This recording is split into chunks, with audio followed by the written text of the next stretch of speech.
안녕하십니까. OBS 뉴스 오늘입니다. 미국을 국빈 방문 중인 윤석열 대통령이 상하원 의회 합동연설에서 미래 한미 동맹의 청사진으로 글로벌 동맹을 제시했습니다. 미군의 심장부인 펜타곤도 찾아 북한 도발에 대한 강력한 대응을 강조했습니다. 첫 소식 김용재 기자입니다. 미 상하원 의원들 기립박수 속에 연단에 들어서는 윤석열 대통령. 우리 대통령이 미 의회 연설에 나서는 건 2013년 박근혜 전 대통령 이후 10년 만입니다.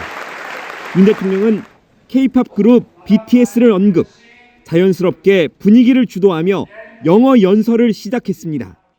BTS beat me to the White House, but I beat them to Capitol Hill. 핵심 키워드는 자유였는데 모두 46번 언급됐습니다. 자유민주주의 연대를 강조한 연설은 43분간 이어졌고 50여 차례 박수가 쏟아졌습니다. 무엇보다 윤 대통령은 글로벌 동맹을 미래 한미동맹 청사진으로 제시했습니다. 안보를 넘어선 첨단 분야와 우주 등 한미동맹 격상 의지를 강조한 겁니다. Together with the U.S., Korea will play the role as a compass for freedom. 연설을 마친 윤 대통령은 미군 심장부인 펜타곤 군지휘통제센터를 찾았습니다. 어제 한미 두 정상의 워싱턴 선언을 거론하며 북한에 대한 공동 대응을 거듭 강조했습니다. 미국의 핵 능력을 포함해 한미 동맹과 대한민국 국군의 결연하고 압도적 대응에 직면하게 될 것입니다. 워싱턴 DC 일정을 모두 마무리한 윤 대통령은 두 번째 방문지인 보스턴에 도착했습니다. 윤 대통령은 보스턴에서 하버드대 연설 등 일정을 소화하고 현지 시간으로 29일 귀국길에 오릅니다. OBS 뉴스 김용재입니다. 뉴스 오늘 금요일은 전원책 변호사의 식견을 공유해 보고 있습니다. 전원책의 훈수 전 변호사님 모셨습니다. 안녕하세요. 예, 안녕하세요. 예. 12년 만에 국빈 방문으로 이뤄진 한미 정상회담, 훈훈한 분위기 이어지고 있습니다. 미 의회 영어 연설은 모든 방송사가 생중계할 정도로 큰 관심이었는데 영어 실력에도 관심이 쏟아졌고 자유란 단어 역시 46번 언급을 했어요. 변호사님 어떻게 보셨습니까? 윤석열 대통령이 취임할 때부터 연설을 하면 자유를 몇 번 얘기하느냐 그 헤아리죠. 모든 기자들이. 예. 아니나 다를까 이번에도 46번을 했다. 그리고 제가 보기에 연설을 한 것, 그리고 국빈 만찬에서 돈 맥크린의 노래 아메리칸 파이를 불러서 세계적인 주목을 받았다. 네. 이런 이벤트성에는 굉장히 강했다. 잘했다. 그런데 솔직히 말씀드려서 제가 이게 명색이 보수 논객입니다. 네네. 그리고 윤 대통령 당선을 위해서 이 나름대로 노력을 했다고 해야 됩니까? 그런 사람으로서 제가 감히 말씀을 드리자면 이번에 정말 제가 속이 상할 정도로 실망을 했습니다. 어떤 부분 미국에 준 건 다 주고 예. 받은 건 하나도 없다. 꽝이다는 거예요. 모르겠습니다. 보는 시각에 따라서 미국에 우리가 많이 얻어왔지 않느냐, 핵 공유했지 않느냐. 김태효 안보 1차장이 그런 얘기를 했죠. 안보실 1차장이 우리 국민들은 핵 공유를 느낄 것이다. 예. 정말 앞에 있으면 정말 욕을 하고 싶어요. 그런 말을 하면 안 됩니다. 백악관의 안보 보좌관실에 있는 NSC에 있는 동아시아국 담당 보좌관이 얘기를 했죠. 핵은 미국에서 대통령만 행사를 할 수 있다. 핵에 대한 권한은 핵은 공유할 수 있는 것이 아니다. 핵을 공유한다는 말 자체가 난센스입니다. 네. 우리가 이번에 기대했던 것 여러 가지가 있었겠습니다만 윤석열 대통령이 패를 다 보여주면서 몇 가지를 기대했단 말이에요. 그런데 하나는 당연히 성공을 했어요. 동맹을 회복하는 것. 네. 그걸 윤 대통령은 강철 동맹이다 이렇게 표현을 했고 조 바이든 대통령도 그 점을 받았죠. 강철 동맹이다 받았는데 그 점은 회복을 했어요. 그 점은 나는 잘했다고 보는데 나머지 문제, 예컨대 IRA라든가 이 반도체법에 대해서 우리 기업의 그 막대한 피해를 조금이라도 줄일 수 있는 그런 기회였는데 거기에 대해서는 조 바이든은 이런 방법 말도 하지 않습니다. 왜 그런가 하면 이번에 윤석열 대통령을 온 걸 제가 보기에는 자기 재선을 위한 하나의 기회로 이긴 것 아니냐. 얼마나 그 답답했으면 예. 이 어제 공동선언 이후에 기자회견 때 LA 타임스 기자가 물었잖아요. 대통령께서는 조 바이든 대통령께서는 한국 대통령을 불러놓고 미국 경제를 위해서 한국 반도체가 중국에 지금 제한을 하도록 피해를 준다는 했다. 거죠? 피해를 네. 줬다. 이 점을 어떻게 생각하느냐. 이러니까 바이든 대통령 대답이 아주 재미있죠. 미국 반도체 우리가 몇십억씩 투자를 해서 일자리를 만들고 끝내는 우리 중국을 이겨야 한다. 이 얘기만 한 거예요. 한국에 대한 피해가 어떻고 저쩌고 한 데 대해서 이런 방법 말도 하지 않습니다. 질문에 대한 답변 피해간 거죠. 예, 그리고 나중에는 그 이제 기자들 질문에 윈윈이다 이런 얘기를 했거든요. 한국의 삼성이나 SK가 미국에 투자를 많이 하면 미국에서도 일자리가 만들어지지만 한국에도 일자리가 만들어지는 등 윈윈이다. 윤석열 대통령도 전후방 효과를 얘기를 했어요. 그러면 우리가 가령 미국의 배터리 공장을 만들고 반도체 공장을 만들고 엄청난 돈이 듭니다. 몇십조씩 돈이 들어가요. 그 돈을 미국의 압박에 의해서 그 돈을 들여서 미국의 공장을 직접 만듭니다. 우리나라의 공장을 만드는 것이 아니라 그렇게 해서 미국의 일자리를 만든다고 합시다. 지금 만들고 있어요. 만드는데 그러면 그게 전방 효과가 있어가지고 한국에도 그 부품을 공급하는 뭐 어떤 그 일자리가 만들어지느냐? 아닙니다. 반도체는요 몇십조를 퍼부어 넣어도 일자리가 고작 아주 고급 일자리죠. 고급 일자리가 1000개에서 2000개 정도 만들어지는 그 선에 그치는 거예요. 네. 그리고 배터리 공장도 마찬가지입니다. 과거와는 달라요. 그래서 이 전후방 효과를 얘기하는 것 자체도 내가 보기에는 이건 국민들에게 눈 감고 아웅하는 예. 거다.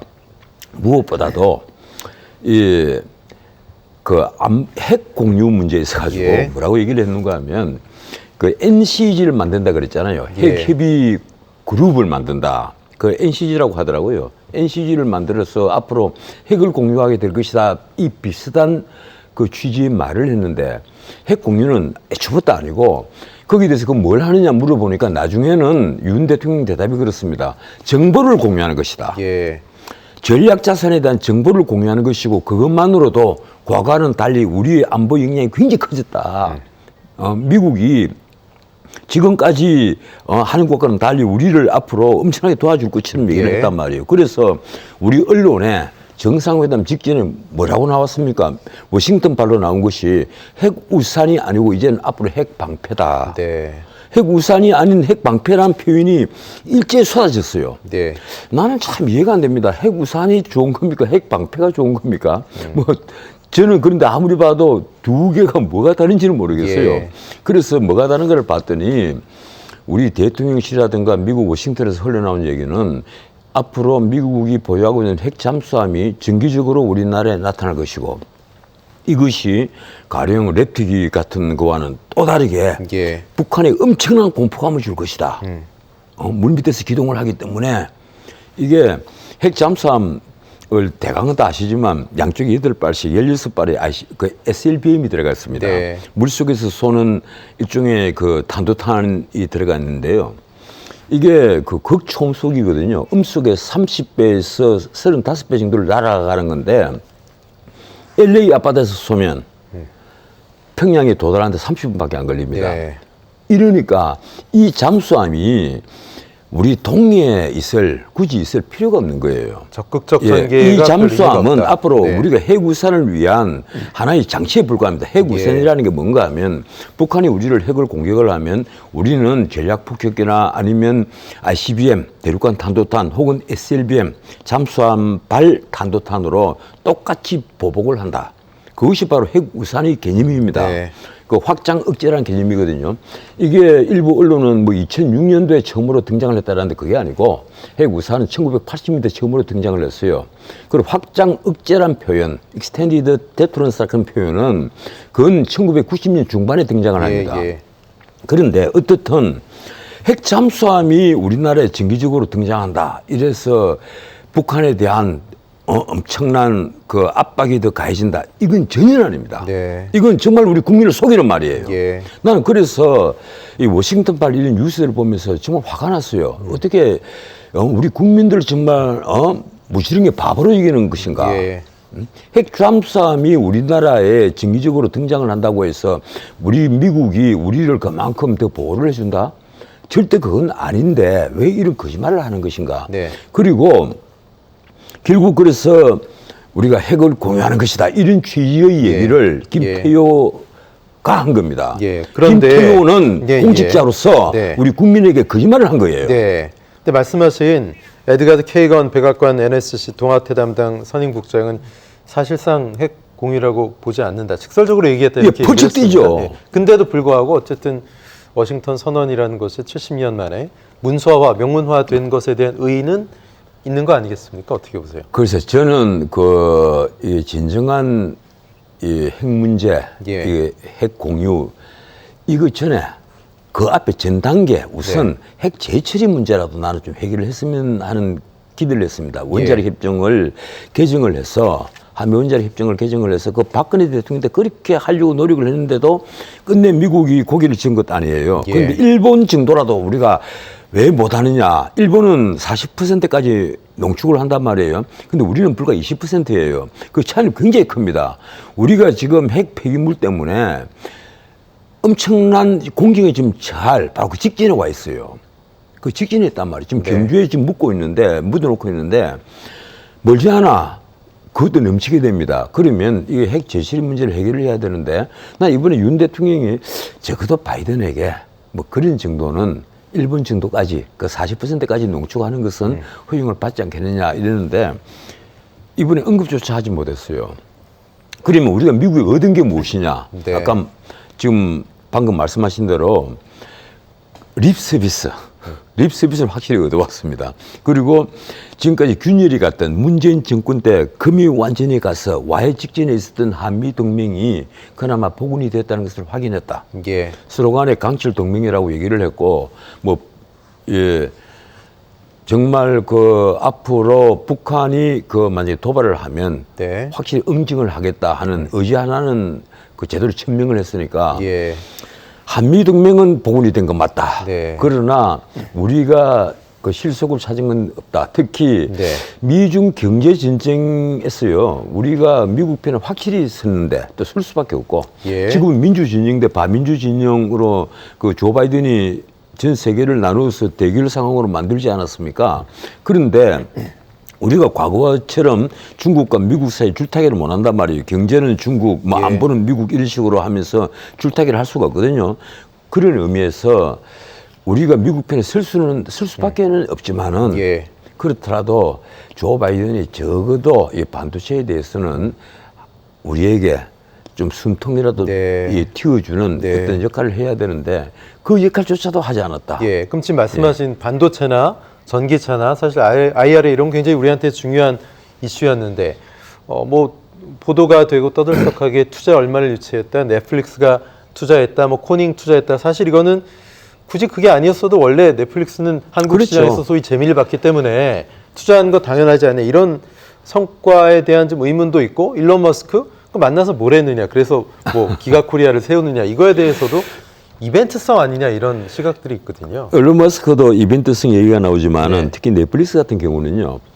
지금 넷플릭스뿐 아니라 디즈니 같은 세계적인 어떤 콘텐츠 제작을 하는 회사들이 보기에는 한국 콘텐츠만한 경쟁력을 갖춘 그런 콘텐츠들이 없어요. 한국은 게임이나 드라마나 영화나 간에 뭐든지 제대로 스토리라인을 만들어내는 곳이니까 그리고 음악까지. 그래서 한국이 세계적인 콘텐츠를 만들 수 있는 나라로 부상을 했기 때문에 어차피 넷플릭스도 디즈니도 다 이게 투자 계획이 있습니다. 그런데 이번에 어떻든 조 단위 이상의 투자를 얻어왔다. 이게 이제 대통령실에서 하는 얘기인데 또 한편 대통령실을 비판하는 쪽에서는 그건 원래 다 정해져 있는 거고 그건 액수를 다 모은 것에 불과하다. 이런 얘기를 하는 겁니다. 어떻든 이번에 윤 대통령이 미국에 기대했던 것은 특히 반도체인데요. 이 반도체 문제가 조 바이든이 이런 방법 말도 하지 않으니까 어제 아주 네. 재밌는 일이 있었습니다.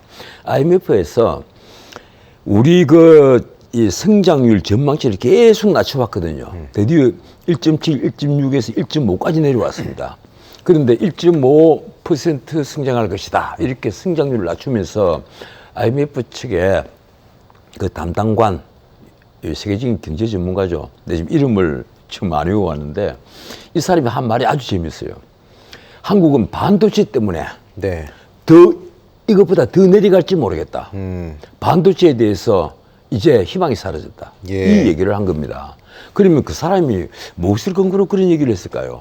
제가 보기로는 결국은 그 사람도 이번에 한미 정상회담을 주목하지 않았을까. 예. 주목했는데 미국 백악관에서 이 반도체에 대해서 그리고 한미 정상이 이 반도체에 대해서 어떤 그 논의도 없었다는 것을 알면서 네. 이 반도체가 앞으로 더 막히게 되면 예.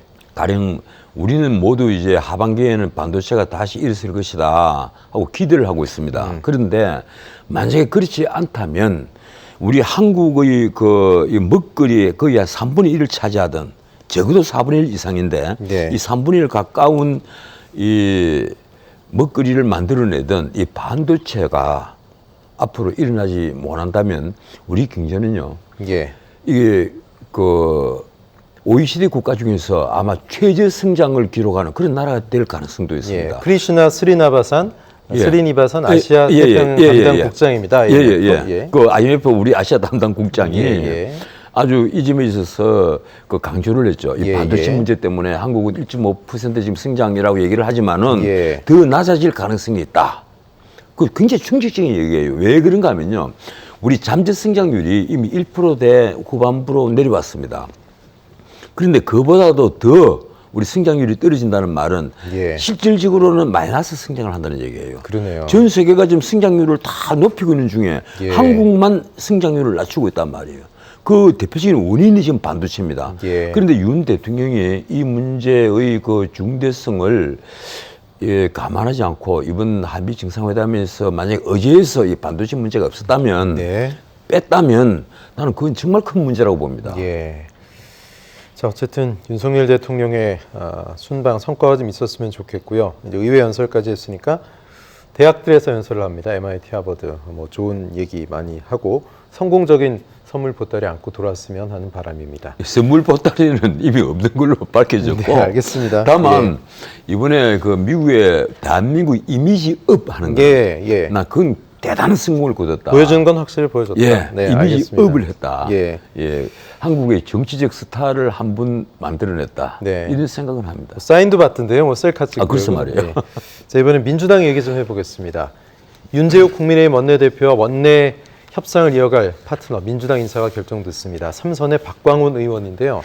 굳이 계파를 나눠보면 범친명계 후보 셋을 이른바 비명계가 이긴 셈입니다. 뭐 이낙연계로도 분류됐던 분인데 아주 합리적인 인물로 알려져 있죠. 어떻게 보셨습니까? 비명계 세 분을 그것도 장관을 지낸 분이 두 분이 있습니다. 네네. 김두관, 박근계는 두 분 다 장관을 지냈잖아요. 예. 행자부 장관, 법무장관. 예. 그리고 노무현 때 장관 지내고 지난 문재인 때 장관을 지낸 분들인데 예. 당연히 결선 투표가 있으리라고 봤죠. 네. 3대 1이니까 예. 결선 투표는 있을 것이다. 이랬는데 박광훈 의원이 3선이고 네. 그리고 수도권 호남도 아니고 수도권이에요. 네, 수원이죠. 예, 수원이고 특히 또 방송계 출신입니다. 예, 앵커 출신입니다. 기자 출신이고요. MBC 출신이고 그분이 그런데 결선 투표 없이 과반을 곧장 넘어버렸단 말이에요. 박홍근 원내대표 예. 될 때 사실 아쉽게 떨어졌었잖아요. 예, 근데 네. 이걸 뭘 의미하느냐? 네. 그만큼 이재명 대표 사법 리스크에 대해서 원심력이 강해졌다. 예. 뭔가 하면 지금 국민의힘도 나는 구심력보다는 원심력이 강해졌다 이렇게 보는데 지금 민주당은 더 말할 것도 없습니다. 원심력이 아주 강해진 거예요. 이게 당이 쪼개지지 않고 다행히 붙어 있는 것은 총선을 위해서 그나마 최소한의 자제력을 다들 발휘를 하고 있는 건데 이 원심력이 강해진 것이 이번에 그대로 드러난 것이 아니냐. 박광훈 후보가 결선 투표 없이 단 한 번 만에 원내대표가 되어버렸다. 그러면 자, 이제 앞으로는 어떤 일이 있느냐. 이게 또 문제입니다. 이재명 대표가 과연 그 다음 총선까지 공천권을 행사하면서 갈 수 네. 있을 것이냐. 그런데 그렇게 보는 사람은 민주당에 나는 한 사람도 없다고 봐요. 아, 예. 거의 모든 민주당 의원들이, 그 친명계 의원들까지 전부 다 연말이다, 아니면 가을이다, 뭐 이런 얘기를 지금 하고 있단 말이에요. 물러나긴 물러나야 되는데 그 타이밍이 언제냐 이렇게 보고 있는 거예요.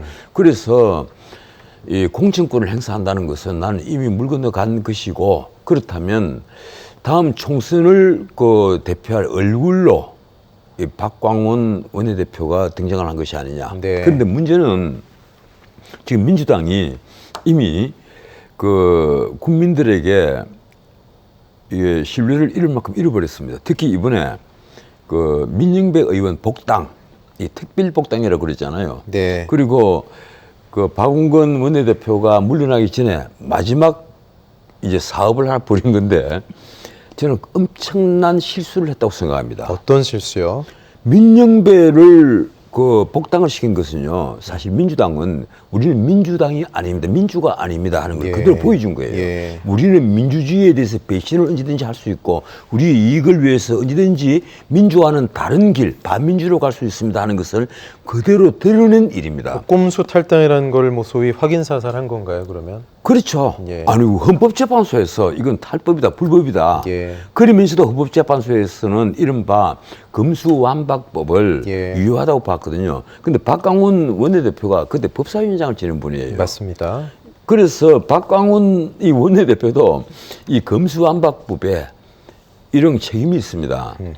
그래서 보면 앞으로 이 민영배 복당 그리고 금수완박법을 만들어내는데 예. 이 책임의 한 부분을 갖고 있는 박광훈 원내대표가 앞으로 그 여당과 어떻게 그 조율해 나갈 것이냐, 네. 이거 지켜보는 것도 꽤 재밌는 부분입니다. 네, 이재명 대표 입장에서는 어쨌든 결선 투표도 없이 한 번에 박광원 소위 비명계라는 분이 원내대표가 된 것에 대해서 조금 압박감을 느끼지 않을까, 혹은 좀 당황스럽지 않을까 이런 생각도 들거든요. 이재명 대표로서는 이번에 큰 충격을 받았을 거예요. 네. 지금 이재명 대표가 요사이 충격받는 게 많이 있습니다.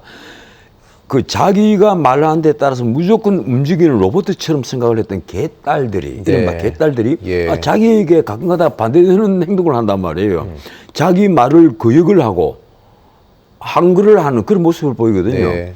그래서 이 개역의 딸들, 이 개딸들이 단순한 팬덤이 아니더라. 한데 충격을 안 받았고, 또 그리고 이낙연계가 다 죽은 줄 알았는데 그게 아니다. 예. 이낙연계는 아직도 꿈틀꿈틀거리는 이 잠복에는 용암 같은 것이다. 네. 그걸 안 겁니다. 그래서 자기가 설령 사법 리스크가 해결이 된다 하더라도 다시 자기 대선 후보가 되기에는 머나먼 그 길이 있다.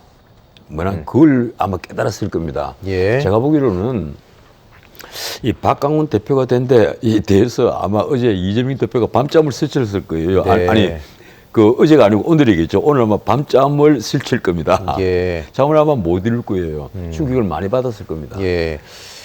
자, 이번에 국민의힘으로 시선을 좀 옮겨보죠. 국민의힘은 또다시 태영호 최고위원, 태영호 의원 논란으로 다소 소란스럽습니다. 자, 인터뷰 금지령까지 나온 분인데 국회의원은 어떤 경우에도 국민의 마음을 아프게 해서는 안 된다. 많은 이들이 표를 생각해서 역사 문제에 나서지 말라고 하지만 내 소신은 분명하다. 나는 잘못 말한 게 아니다. 다시 한번 항거하고 있습니다. 4.3 사건 그리고 또 백범 김구 선생 관련 발언으로 뭐 어쨌든 인사위에서 징계를 앞두고 있는데도 저렇게 얘기를 하고 있습니다. 과연 저게 소신 발언인지 진짜 북한 세뇌 교육 탓으로 돌려야 하는 건지 아니면 애써 내년 재공천을 위해서 노이즈 마케팅을 하는 건지 국민의힘도 난감할 것 같고 이거 어떻게 봐야 됩니까, 변호사님? 태영호 의원은 생각지도 않게 네. 강남갑이라는 지역구를 받았잖아요. 예. 그런데 거기서 다시 공천 받는다는 것은 굉장히 어려운 일이거든요. 예. 지금 탈북자에게 사실상 그 비례대표를 늘 한 석씩 줬습니다. 예. 국민의힘에서.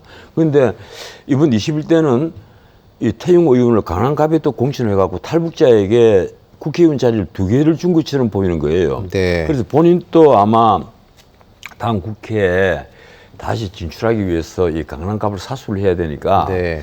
이런저런 좀 오버하는 발언을 자꾸 하는데 문제는 4.3 발언이나 김구 선생에 대한 발언 이 두 가지 발언이 과연 우리 보수가 보기에 어떤 발언이냐? 김일성이란 단어가 나왔기 때문에 이게 또 자극적이었단 말이죠. 아니 제가 보기에는요. 그리고 많은 보수 인사들 저는 네. 사실 이 문제를 두고 여러 그 보수 선배들하고도 내 전화 통화를 해봤고 네. 그리고 후배들하고 심지어 내 밥을 먹으면서 얘기를 한번 해봤어요. 예.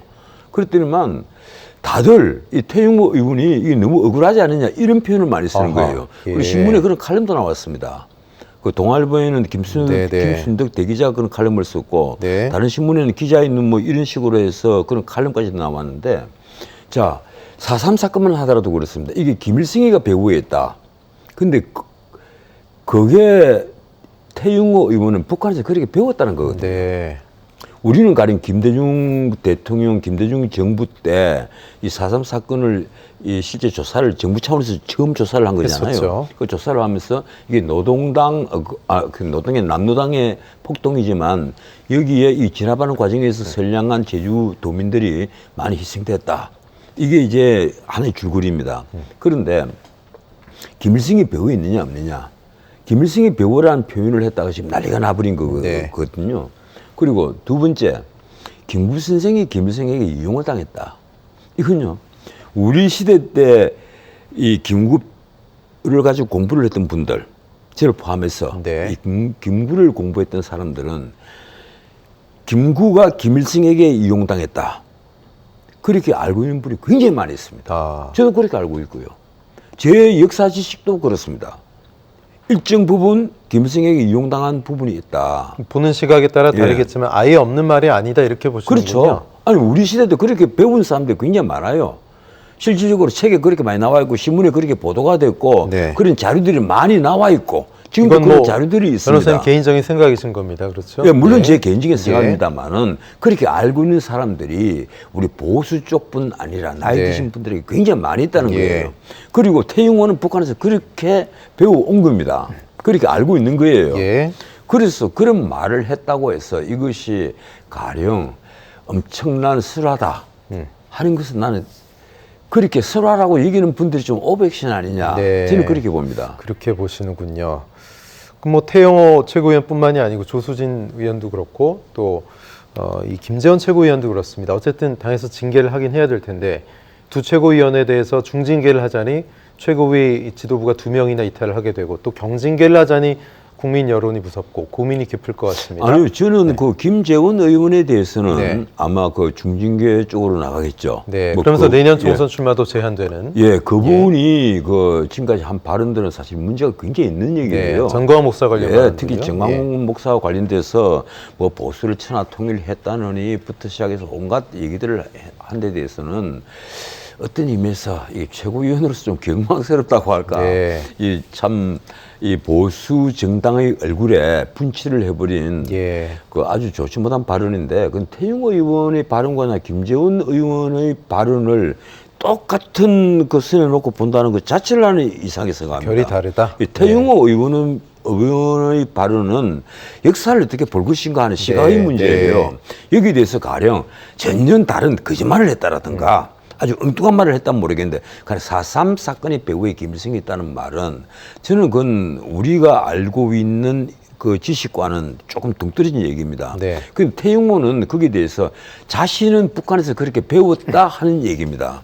그리고 김구 선생에 대해서는 사실 여기에 대해서는 이거는 시각의 차이예요. 예. 저는 그렇게 생각합니다. 김구 선생이 김일성에게 이용을 당했다? 아니다. 이용당한 것은 아니다. 네. 하는 그 판단은 어디까지나 시각의 차이지 그걸 가지고 그 특정인을 갖고 매도를 할 그런 문제는 저는 전혀 아니라고 봅니다. 네. 그래서 이걸 두고 망언이다 뭐 이러면서 또 다른 설화를 빚었다 이런 식의 표현은 네. 우리 언론이 그런 기사를 쓴 분들하고 알겠습니다. 젊은 기자들이던데 예. 난 좀 이상하다. 네. 제가 이상하게 본 거예요. 예, 알겠습니다. 국민의힘 지도부가 어떤 징계 수위를 내릴지 지켜봐야 되겠습니다. 전원책의 훈수 여기서 마치겠습니다. 변호사님 고맙습니다. 예, 고맙습니다. 네. 1억 송이의 꽃의 향연, 전국 최대 규모인 고양 국제꽃 박람회가 화려한 막을 올렸습니다. 일산 호수공원을 끼고 밤까지 열리는 꽃축제는 다음 달 8일까지 열립니다. 백소민 기자가 다녀왔습니다. 당신보다 깊은 사랑이란 수줍은 꽃말. 눈송이처럼 탐스러운 희귀꽃 임파첸스가 대형 토끼로 뭉쳐졌습니다. 토끼의 염원을 품은 정문 고양 레빗을 지나면 꽃세계가 펼쳐집니다. 진짜 너무 아름답고, 야, 이게 자연이 이렇게 그냥 아주 귀중하구나. 그런 생각도 들고, 아무튼 너무 기분이 좋아요, 오늘. 튤립과 장미, 수국 등이 그득한 16개 야외 정원은 저마다 매력을 뽐냅니다. 반사된 뒤 무한 확장되는 모멘텀 가든에선 누구나 소녀가 됩니다. 그전에도 몇 번 왔는데요. 코로나 걸린 대로 못 오고 이제 온 거예요. 곤충과 꽃이 함께 어우러진 놀이터에선 내가 주인공. 추워가지고 많이 나가지도 못하고 꽃도 못 봤는데 좋은 것 같아요. 미니 열차와 회전목마 등 몸으로 만끽하는 볼거리, 즐길거리는 인기 최고입니다. 15도를 맞은 이번 축제에선 화훼 비즈니스가 다양한 방식으로 열려 지역경제 견인차 역할도 맡았습니다. 세계적인 화훼 이 트렌드를 국내에 좀 들어와서 화훼 수출이 시장에 가교 역할을 하고자 합니다. 쾌적하고 깔끔한 박람회를 위해 승용차 대신 대중교통을 이용하면 입장료 3,000원 할인 혜택을 누립니다. 다음 달 8일까지 진행되는 박람회 기간 내내 다양한 공연이 펼쳐지고 저녁엔 화려한 조명 축제도 열릴 예정입니다. OBS 뉴스 백소민입니다. 아이 서울 유를 대체할 서울시에서의 슬로건으로 서울 마이 소울이 확정됐습니다. 서울시는 26만여 명이 참여한 시민 선호도 결선 투표에서 서울 마이 소울이 63.1%, 서울포 유가 36.9%를 얻었다고 밝혔습니다. 서울 마이 소울은 영혼을 채울 수 있는 도시란 의미로 서울시는 디자인 작업을 거쳐 최종 브랜드를 발표할 기획입니다.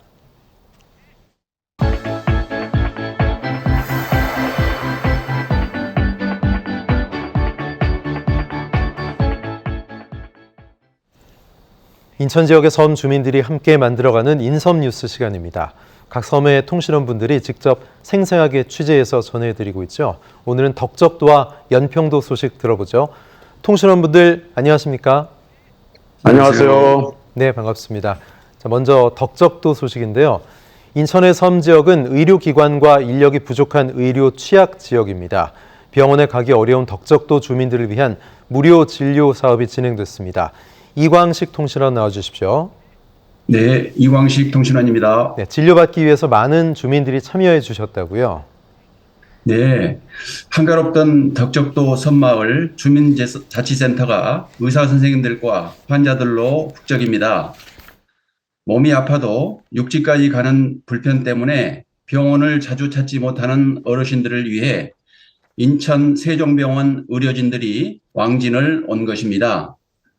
14명의 의사와 간호사들은 특히 어르신들에게 취약한 정형외과와 심장내과 분야를 중점적으로 진료했는데요. 모두 84명의 어르신들이 진료를 받았습니다. 이 진료는 인천시와 옹진군이 지난 2월에 발표한 일섬 1주치병원 사업에 따른 것입니다. 인천의 섬 주민들은 섬마다 배정된 병원의 진료를 받고 화상협진까지 가능해졌습니다. 의료기관의 접근성을 높이기 위해서 저희가 직접 찾아가는 서비스를 제공하고 있습니다. 앞으로 점차 확대를 해 나갈 계획이고요. 나아가서는 이 덕적도뿐만 아니라 인천 모든 지역의 건강을 책임지는 병원으로서 역할을 하려고 노력을 하고 있습니다. 덕적도의 주치병원이 된 인천 세종병원은 지난달엔 덕적보건지소에 심전도 측정기를 기증하며 섬 의료 환경 개선에 나섰습니다. 주민들은 병원과 의료진들에 감사하면서도 치과나 건강검진 등 더 다양한 분야에서도 진료를 받길 희망했습니다.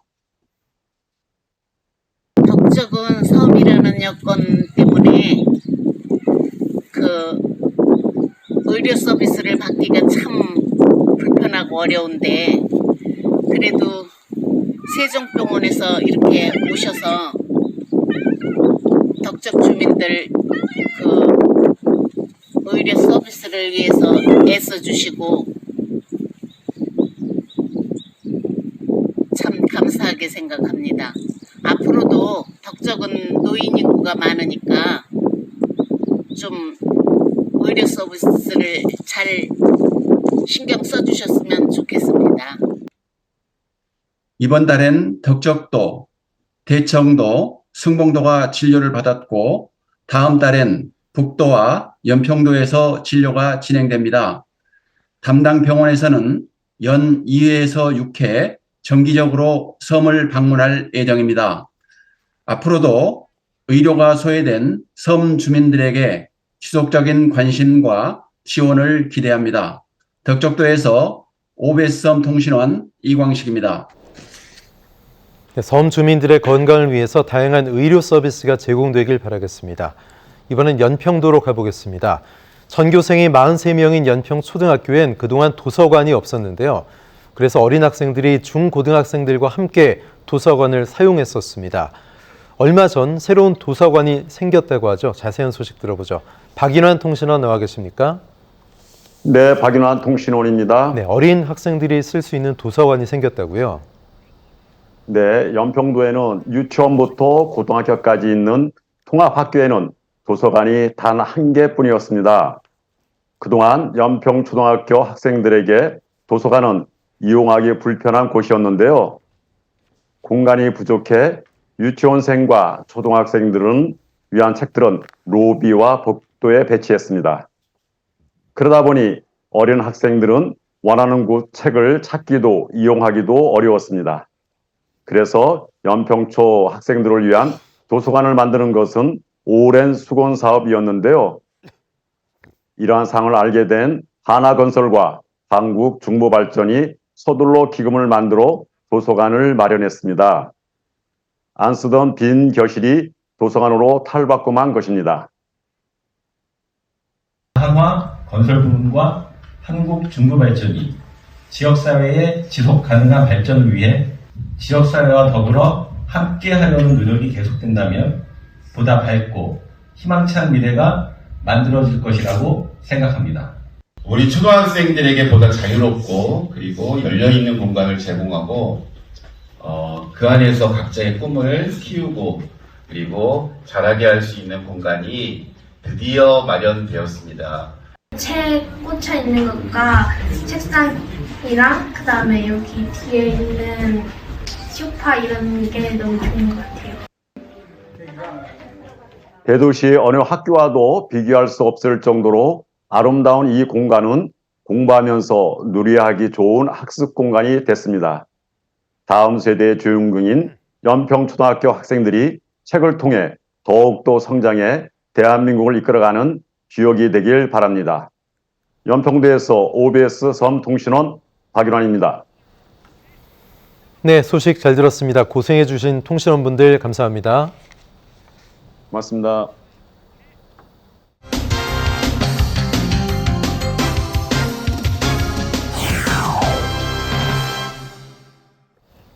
시어머니의 구박에 살해를 시도한 며느리와 군부대마저 뚫은 마약 사건에 이목이 모이고 있습니다. 사건의 전말과 재구성, 오윤성 순천향대 경찰행정학과 교수와 알아보겠습니다. 안녕하십니까? 네, 안녕하세요. 네, 먼저 들여다볼 사건은 시어머니 살해를 시도한 며느리인데요. 경기도 화성에서 발생한 사건입니다. 어떻게 된 일입니까? 네, 지난 21일 오후 1시에 경기도 화성에 있는 60대 며느리가요. 80대 시어머니가 잠을 자고 있는데 살해를 할 목적으로 시어머니의 얼굴에 이불을 덮고 이제 손으로 눌렀다. 그래서 이제 이 B 씨가 움직이지 않는 걸 보고 본인이 이제 살해에 성공했다라고 생각을 한 것 같아요. 그래서 이제 경찰에다가 전화로 시어머니를 살해했다라고 자수를 했습니다. 네. 그래서 이제 이것을 이제 신고를 받고 출동을 한 경찰이 119와 같이 현장에 가 보니까 다행스럽게 숨을 쉬고 있는 것을 발견을 해서 그래서 이제 병원으로 옮겨서 지금 다행히 생명에는 지장이 없다라고 하는데 그 당시에 아마 이 그 60대 여성의 남편, 즉 그 시어머니의 아들도 같이 그 현장에 있었다라고 하는데 전혀 그 범행을 눈치를 채지 못했다라고 합니다. 그래서 이제 그 경찰에서 수사를 받는 그 과정에서 그 범행 동기를 한 13년 전부터 시어머니가 자신을 그 계속 구박을 해서 그 이유 때문에 살해를 시도했다 이렇게 얘기를 하고 있습니다. 예. 물론 뭐 생명에 지장이 없고 다행이지만 구속영장이 기각이 됐더라고요. 어떤 사유입니까?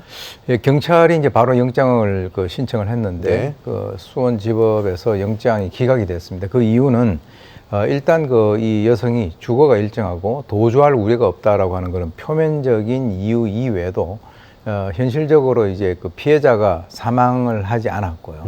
그리고 이제 그 범행을 하고 난 이후에 그 이 여성이 경찰에 자수를 했다라고 하는 그런 것도 여러 가지 어떤 영향을 미치는 것으로 보이는데 경찰은 조만간에 수사를 해서 검찰로 송치를 할 예정이라고 합니다. 네, 참 시대가 변했다고는 하지만 고부 갈등, 장소 갈등이 상당히 심각하고 극단적인 형태로 발현되는 것 같아서 걱정입니다. 뭐 교수님도 마찬가지고 이제 장성한 아이들이 있으면 또 새 가족을 들여야 되고 하는데 이런 문제가 특히 요즘 MZ 세대들이나 좀 세대가 바뀔수록 더 받아들이기가 힘들고 갈등의 요지로 좀 번질 가능성이 있기 때문에 걱정스러워요. 어떻게 보십니까? 뭐 사실 그 사람 사는 그 세상에서는 뭐 우리나라뿐만 아니라 외국에서도 이와 유사한 그런 일들이 뭐 갈등은 있긴 있습니다만 그래도 유독 우리 한국 사회가 이런 것이 갈등이 좀 더 상대적으로 심하지 않은가 하는 생각이 드는데요.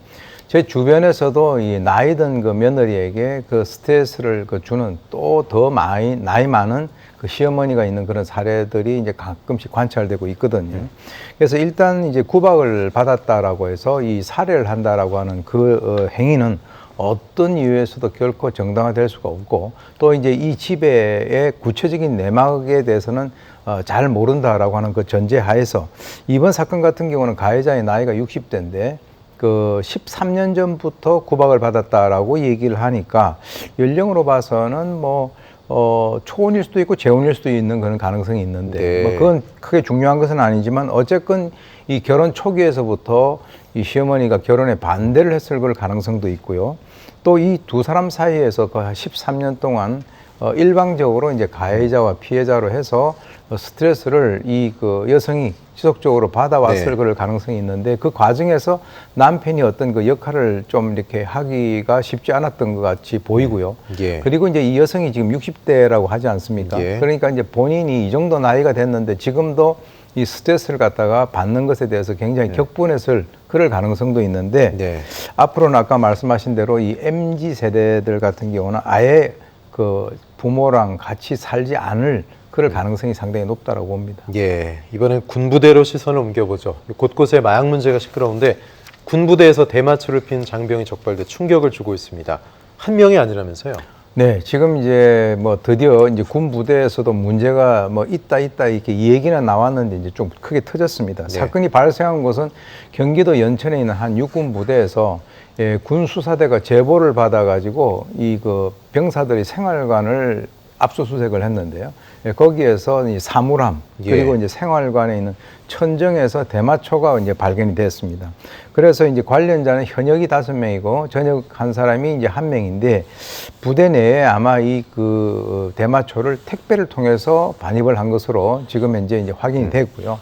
이들은 이제 야간에 사람이 없는 틈을 타서 이제 뭐 어떤 그 일정한 장소에서 대마를 흡입을 한 것으로 그렇게 이제 지금 밝혀졌는데 현역은 군 수사대가 그리고 전역을 한 명 그리고 현역 5명으로 돼 있는데 현역은 군 수사대 그리고 이제 전역자는 이제 민간 경찰에서 수사를 하고 있는 그런 상황입니다. 네, 군부대에서 버젓이 택배로 마약을 받았다. 군이 이런데 다른 데는 오죽할까 이런 생각도 들거든요. 그렇죠. 왜 그러냐면 군이라고 하는 것은 상대적으로 일반 사회에 비해서 상대적으로 통제가 되는 그런 그 조직 사회인데 여기에서 이 정도라고 한다면 일반 사회 같은 경우는 훨씬 더 심각하지 않겠나라고 우리가 추정하는 것은 어렵지 않아 보이는데요. 통상 이제 군은 그 병사들의 택배 같은 경우는 이제 그 검열을 한다라고 해요. 그런데 하다가 물품 검사를 하다가 만약에 좀 의문이 좀 이상하다라고 하면 본인의 동의를 얻어서 그걸 개봉을 한다라고 하는데 사실은 허술할 수밖에 없다라는 생각을 저는 개인적으로 해봅니다. 왜냐하면 뭐 거기에 무슨 그 엑스레이 뭐 시설이 되어 있는 것도 아니고요. 예. 특히 이번 같은 경우는 마약류를 알갱이 형태로 해가지고 소위 그 단백질 보충제, 과자 등 이런 데다가 섞어서 반입을 해서 네. 아마 이제 전문적인 그런 어떤 그 뭐 세관이라든가 이런 거 빼고는 식별이 거의 힘들었을 것이다 이렇게 예. 생각이 드는데 제가 봤을 때는 뭐 이 군도 이제 더 이상 마약에 있어서의 그 청정지대가 아니다라고 하는 것이 이번 것으로 밝혀졌습니다. 예. 마약에 뚫린 군부대 처음 있는 일이 아니고 뭐 대마를 키워서 버터에다 발라 먹고 뭐 이랬던 사례도 있었는데 이게 요즘 군대가 뭐 예전보다 편해졌다고 하잖아요. 어떤 군 기강회 이것도 연관이 있을까요? 글쎄요, 이제 군에서 월급을 올려주니까 그 돈 네. 가지고 지금 대마를 갖다 구매하는 이런 뭐 어처구니 예. 없는 일이 발생이 됐는데 네. 지금 한국 국회의원실에서 2018년에서부터 2022년까지 군 내에 마약 사범의 판결문에 대한 전수조사를 해봤더니 예. 아까 말씀하신 대로 형태가 대마를 키워서 버터에 섞어가지고 빵에 발라 먹거나 또는 뭐 담배 형태로 피운 사건 한 건에 대해서 실형이 나왔고요. 나머지 이제 24건 같은 경우는 징역형과 연관돼서 집행유예 또는 뭐 징역도 아니고 이제 벌금형으로 나왔다는 네. 것이죠. 그래서 이제 육군에서는 육군 중앙수사단 예하의 중대범죄수사대를 그 마약류 지정 전담 그 수사부대로 지정을 하고요. 검경 그리고 미국의 그 마약국 그리고 세관과 함께 지금 이제 공조 체제를 그 구성을 하고 있다라고 하는데 6월 1일부터 이제 본격적으로 활동을 한다라고 합니다. 그리고 이제 육군 전부대 마약류 집중 단속 활동을 병행한다라고 하는데 사실 군이라고 하는 게 육군만 있는 게 아니잖아요.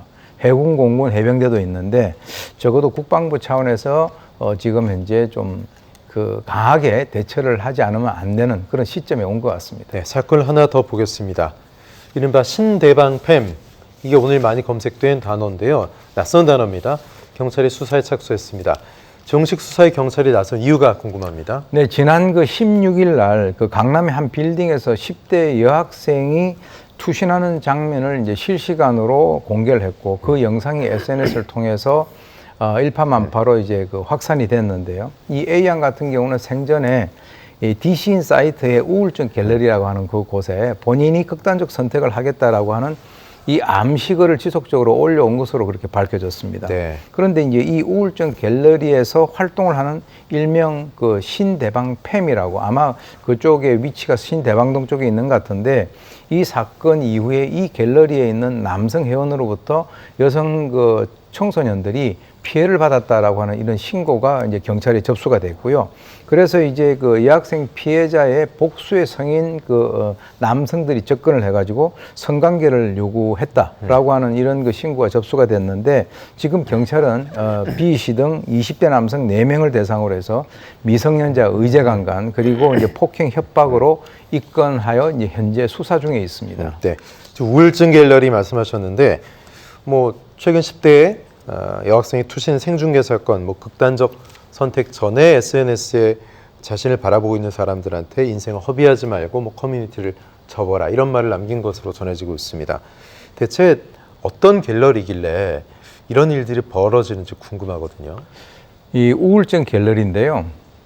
이 여학생도 그런 얘기를 한 것은 결국 이 우울증 갤러리에 가서 뭔가 본인의 우울증을 치유를 한번 해보려고 했는데 네. 우울증이 해소되기는커녕 더욱더 우울해진 것이다 이렇게 이제 볼 수가 있는데 실제로 이제 이것이 뭐 제2의 N번방이다라고 하는 얘기도 있어요. 왜 그러냐면 일단 우울증이 있다라고 이제 거기 올리면 남성들이 술과 밥을 주겠다 그리고 네. 이제 숙식을 제공해 주겠다라고 해가지고 심지어 마약까지 제의를 한다라고 하는데 그리고 난 이후에 이제 성관계한 영상이라든가 사진을 유포하거나 또는 공유하고 그 피해자를 조롱하는 등 이런 활동을 함으로써 이 어린 여학생들을 우롱하기에 굉장히 좋은 그런 사이트로 알려져 있습니다. 네.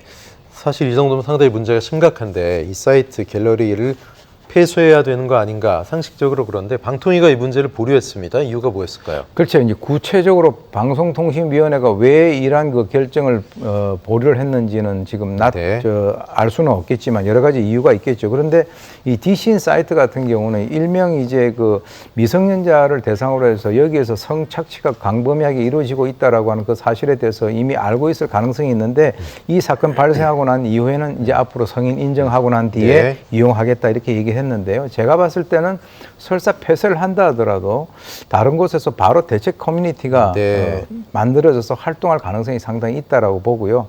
문명 기술 발달에 따라서 어떻게 보면 어둡고 그리고 씁쓸한 그런 그 면이 이번에 발현이 됐다라고 봅니다. 네, 우울증이 있다면 병원을 찾고 전문가의 상담을 받는 게 가장 중요하죠. 그게 가장 중요하죠. 알겠습니다. 자, 말씀 여기까지 듣겠습니다. 우윤성 교수님 고맙습니다.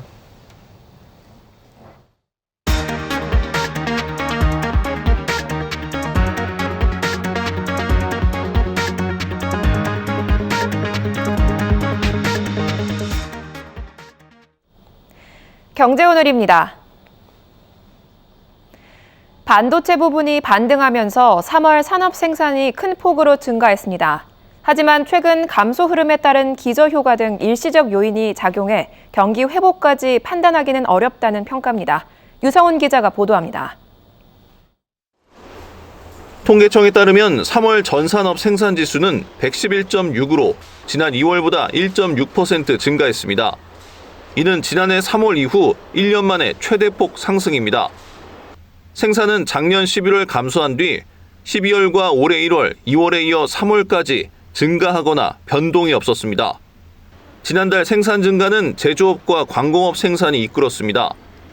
특히 반도체 생산이 2월에 비해 35.1% 늘었습니다. 2009년 1월 이후 14년 2개월 만에 최대폭 증가지만 1년 전 같은 달과 비교하면 26.8% 감소했습니다. 23년 1사분기 같은 경우에는 전분기 대비 9.1% 감소하였고 또 동분기 대비는 33.8% 감소해서 아직은 부진한 흐름으로 보이고 있습니다. 소비 동향을 보여주는 소매 판매는 올해 1월까지 3개월 연속 감소한 뒤 2월부터 2달 연속 증가했습니다. 3월에는 가전제품 등 내구재와 차량 연료, 화장품, 음식료품 등 비내구재 소비가 늘었습니다. 현재 경기를 나타내는 동행지수 순환 변동치는 99.9로 전월보다 0.6포인트 올랐지만 앞으로 경기를 예측하는 선행지수 순환 변동치는 지난해 7월부터 9개월 연속 감소하거나 제자리입니다. 다만 22년 9월 이후 5개월 연속 하락하였던 점을 고려할 때 본격적인 회복 국면에 들어섰다고 보기에는 아직 이른 것으로 판단됩니다. 한편 정부는 수출과 투자 회복을 위해 세제와 예산, 금융 지원과 규제 혁신 등 전방위적인 정책 대응을 강화한다는 방침입니다. OBS 뉴스 유성훈입니다. 올해 1분기 승용차 수출액이 전년 동기 대비 40% 이상 증가하며 분기 기준 역대 최대 기록을 또다시 경신한 것으로 나타났습니다. 관세청에 따르면 1분기 승용차 수출액은 41.1% 증가한 154억 달러, 수입액은 24.6% 늘어난 37억 달러로 집계됐습니다. 대수로는 수출이 68만 대, 수입은 8만 대로 각각 기록됐습니다. 친환경 승용차 수출액의 경우 1년 전보다 68.4% 증가한 60억 달러를 기록하며 역대 최대 실적을 달성했습니다. 코트라는 국내 반도체 중소 중견기업의 미국 시장 진출을 지원하는 반도체 글로벌 파트너링 센터를 미국 텍사스 오스틴시에 열었다고 오늘 밝혔습니다. 코트라는 반도체 센터를 통해 국내 기업들을 대상으로 사무실 입주비를 지원하고 현지 정착을 위한 전문 컨설팅도 제공할 예정입니다. 텍사스 오스틴시는 낮은 세율과 풍부한 인적 자원, 낮은 물가 등을 갖춰 테크 친화적 환경으로 알려져 있습니다. 또 하나의 가족이죠. 바로 반려동물입니다. 1인 가족이 늘어날수록 강아지와 고양이를 키우는 인구도 늘어나고 있는데요. 덩달아 반려동물에 들어가는 각종 의료, 미용 등 관련 시장은 폭발적으로 커지고 있지만 정작 중요한 보험 산업은 활성화되지 못하고 있습니다. 오늘 정부와 업계가 머리를 맞대고 활성화 방안을 논의하는 자리가 열리는데 신송희 기자가 나가 있습니다. 신송희 기자. 네, 저는 펫보험 세미나가 열리고 있는 서울 광화문 코리아니 빌딩에 나와 있습니다. 반려동물을 키우는 애견인이라면 치료비 부담으로 펫 보험에 들 것 같은데요. 활성화 세미나를 열어야 할 정도로 가입률이 낮은가요? 네, 우리나라 4명 중 1명이 반려동물을 키우고 있습니다. 그런데 펫보험 가입률은 1%에도 미치지 못하고 있습니다. 스웨덴이 40%, 영국이 25%로 높은 것과 비교하면 우리나라의 가입률은 상당히 낮은 편입니다. 한국소비자연맹이 2021년도에 반려인들을 대상으로 동물병원의 진료비 부담 정도를 물었는데 80%가 부담이 된다고는 응답했지만 보험 가입은 안 하는 겁니다.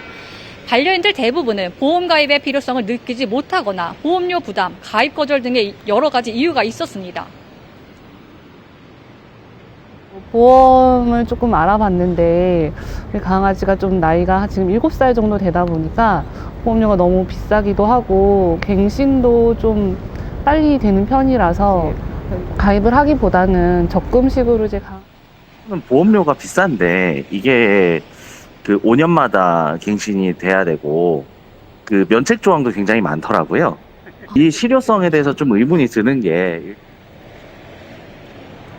이 펫보험이 정책적으로 자리 잡지 못하는 이유도 있을까요? 네, 현재 우리나라는 동물병원의 진료 항목 등이 표준화되어 있지 않습니다. 진료비 편차가 클 수밖에 없고 진료 기록부 등을 제공하는 병원도 적습니다. 게다가 반려동물을 등록하지 않아 데이터 작업도 어려움이 있습니다. 결국 오늘 펫보험 활성화 세미나에서 정부와 소위 보험업계가 머리를 맞대는 이유도 이 때문입니다. 의료 서비스를 제공하는 동물병원과 보험 서비스를 제공하는 보험사의 긴밀한 협업도 중요합니다. 반려동물의 품종, 발달 단계 등에 따라 보장 내용을 다양화하고 충분한 보상이 가능하도록 하는 등 질병 특성에 맞게 보험업계나 산업은 어떻게 준비하고 있나요?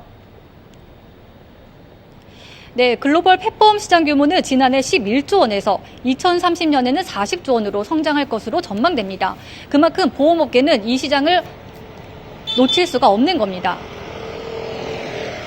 오늘 삼성화재는 표준화된 진료 체계를 위해선 질병 코드를 통일화시켜야 한다고 강조했습니다.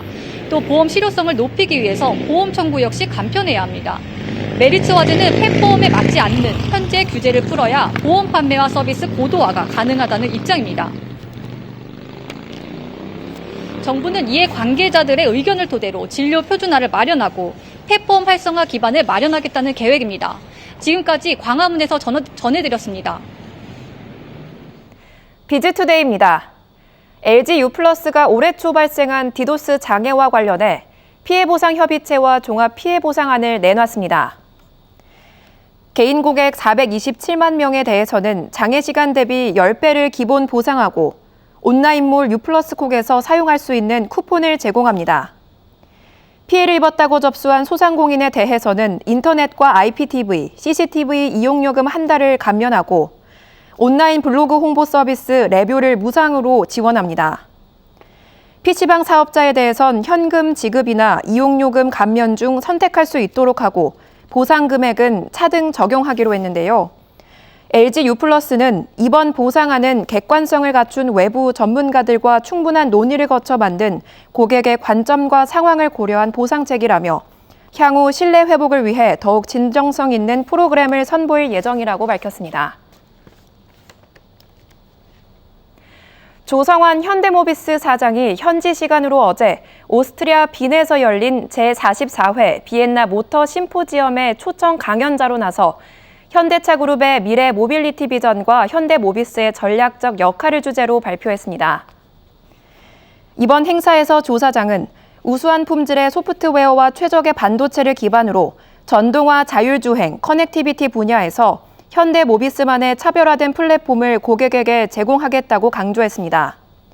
이를 신성장 사업 추진에 대한 의지로 밝혔는데 현대모비스는 조만간 전동화 핵심 기술을 신성장 사업 영역으로 확정하는 방안을 구체화할 예정입니다. 현대자동차는 2023 현대 N 페스티벌을 개최한다고 밝혔습니다. 이 행사는 모터 스포츠팬 모두가 즐기고 체험할 수 있는 국내 최대 규모의 원메이크 레이스 대회인데요. 내일부터 이틀간 전라남도 영암군 코리아 인터내셔널 서킷에서 진행되는 1라운드를 시작으로 오는 10월까지 스프린트 6라운드, 타임 트라이얼 3라운드 등 모두 9라운드가 운영됩니다. 현대차는 유튜브 등 다양한 온라인 채널을 통해 누구나 현대 N 페스티벌을 즐길 수 있도록 하겠다고 전했습니다.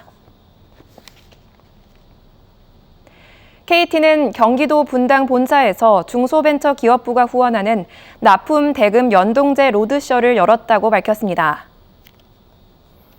납품 대금 연동제는 중소협력사의 부담을 덜기 위해 원재료의 가격 변동분을 납품 대금에 반영하는 제도로 오는 10월 4일 본격적인 시행을 앞두고 있는데요. KT를 포함한 45개 계열사 임직원 100여 명이 참석한 이번 행사에서 중기부는 불공정 거래 개선과 실제 운영 사례를 기반으로 제도 전반을 설명했습니다.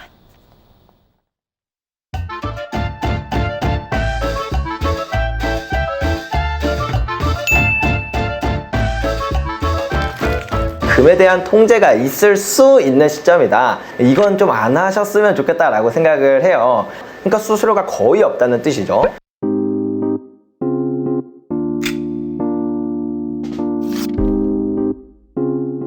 장점으로는 사실 제가 가장 큰 장점, 어떻게 보면 제가 실물을 보유하고 있는 가장 큰 이유이기도 한데요. 금이라는 자산이 가격이 오른다는 건 사실 화폐에 대한 가치가 무차별적으로 떨어지고 있다는 걸 의미를 해요.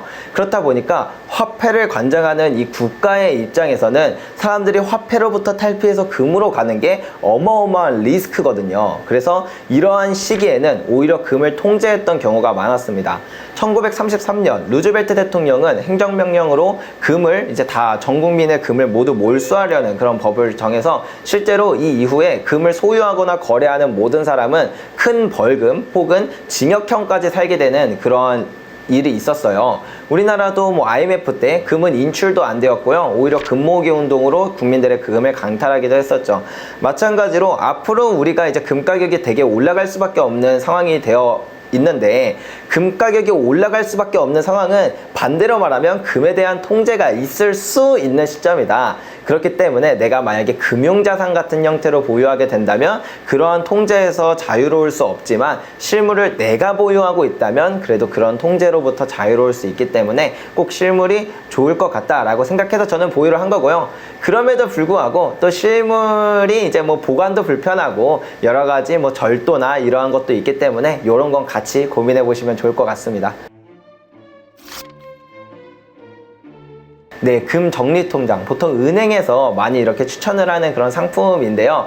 그냥 제가 긴 말 필요 없이 이건 좀 안 하셨으면 좋겠다라고 생각을 해요. 왜냐하면 금 통장 같은 경우에는 첫 번째로 수수료가 너무 비쌉니다. 수수료가 무려 2.5%인데 이게 어느 정도 수준이냐면요. 우리가 흔히 일반적으로 많이 투자하는 방식 중에 하나가 ETF라는 게 있어요. 이것도 되게 간편한 방법인데 이게 수수료가 한 0.6%에서 0.7% 정도 되는 거니까 거의 4배 정도 수수료가 비싸다라는 걸 알 수가 있고, 두 번째는 세금적인 측면입니다.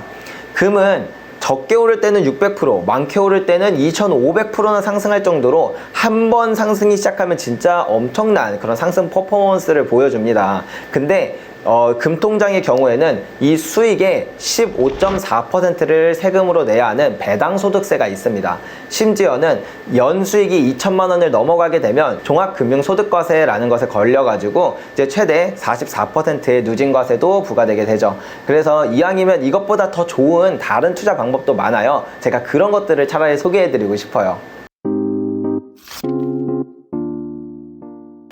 제가 추천드리는 방법은 KRX 금시장이라는 게 있는데요. 2014년에 정부가 이 금거래 시장을 양성화하고자 한국거래소를 통해서 이렇게 출시한 시장인데요. 정말 쉽게 말하면요. 우리가 주식 어플에서 ETF를 샀던 것과 마찬가지로 그 똑같은 주식 어플에서 금 현물 이렇게 메뉴 탭에 검색을 하시면 주식 투자하는 거랑 완벽하게 똑같이 금을 구매하실 수가 있어요. 금을 사고 파실 수 있다는 뜻이죠. 근데 이거의 특징은 첫 번째로 수수료가 0.2%에서 0.3% 정도다. 그러니까 수수료가 거의 없다는 뜻이죠. 두 번째는 세금이 하나도 없다는 겁니다. ETF의 경우는 한국에 상장됐을 때 15.4%, 미국에 상장된 거는 22%의 그런 세금을 내야 하고, 그 다음에 금통장도 마찬가지로 15.4%의 세금을 내야 하지만, 근데 KRX 금시장의 경우는 어떠한 세금도 없다. 그래서 이걸로 투자하는 게 이왕이면 더 좋지 않을까라고 추천드려보고 싶습니다.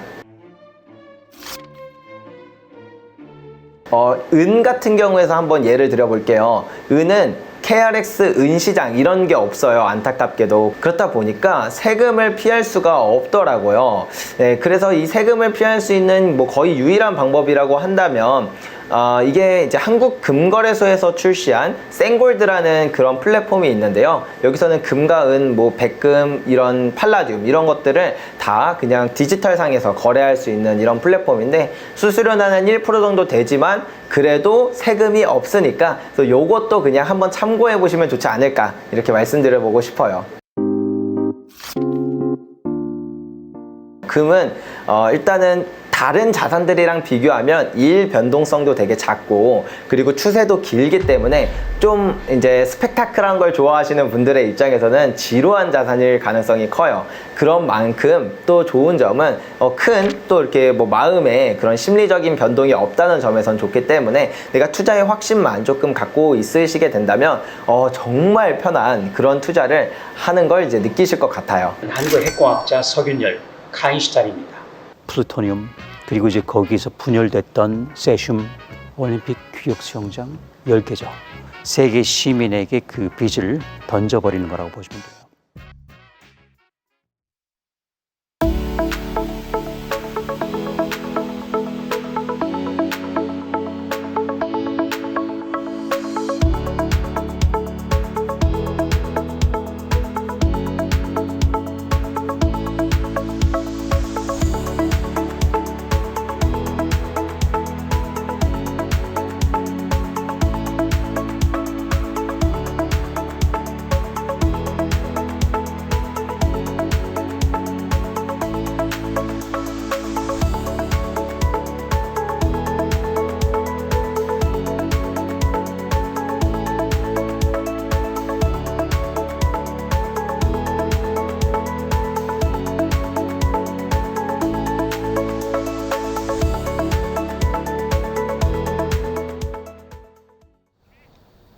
뉴스 오늘 저희가 준비한 소식은 여기까지입니다. 다음 주 이 시간 더 알찬 뉴스로 찾아오겠습니다.